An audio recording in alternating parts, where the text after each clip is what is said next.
नमस्कार दोस्तों, मैं सरिता यादव अपने यूट्यूब चैनल पर आप लोगों का स्वागत करती हूँ। आप लोगों के बीच एक बहुत दर्द भरा गीत लेकर आई हूँ। कैसा लगा कमेंट बॉक्स में जरूर बताइएगा।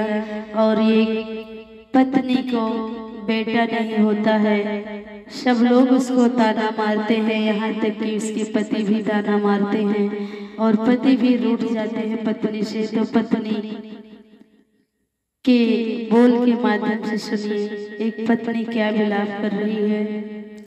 एक साल भइल नाही हमरा बियाहवा के, एक साल भइल नाही हमरा बियाहवा के, रूठ गइल सजना हमार हो, रूठ गइल सजना हमार हो। बैरी के काटे जैसन गढ़े से जरिया हो, बैरी के काटे जैसन गढ़े से जरिया हो, छोड़ दे बीच माझे धार हो, छोड़ दे बीच माझे धार हो।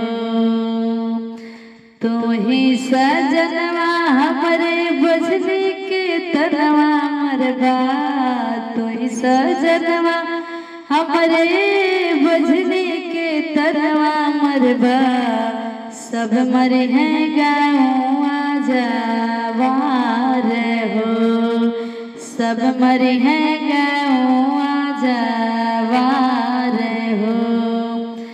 माई खबरिया हमर सुनहु जे पाई है हो, माई खबरिया हमर सुनहु जे पाई है हो, तजदी है आल्हार पारान हो, तजदी है आल्हार पारान। उठ गइला सजना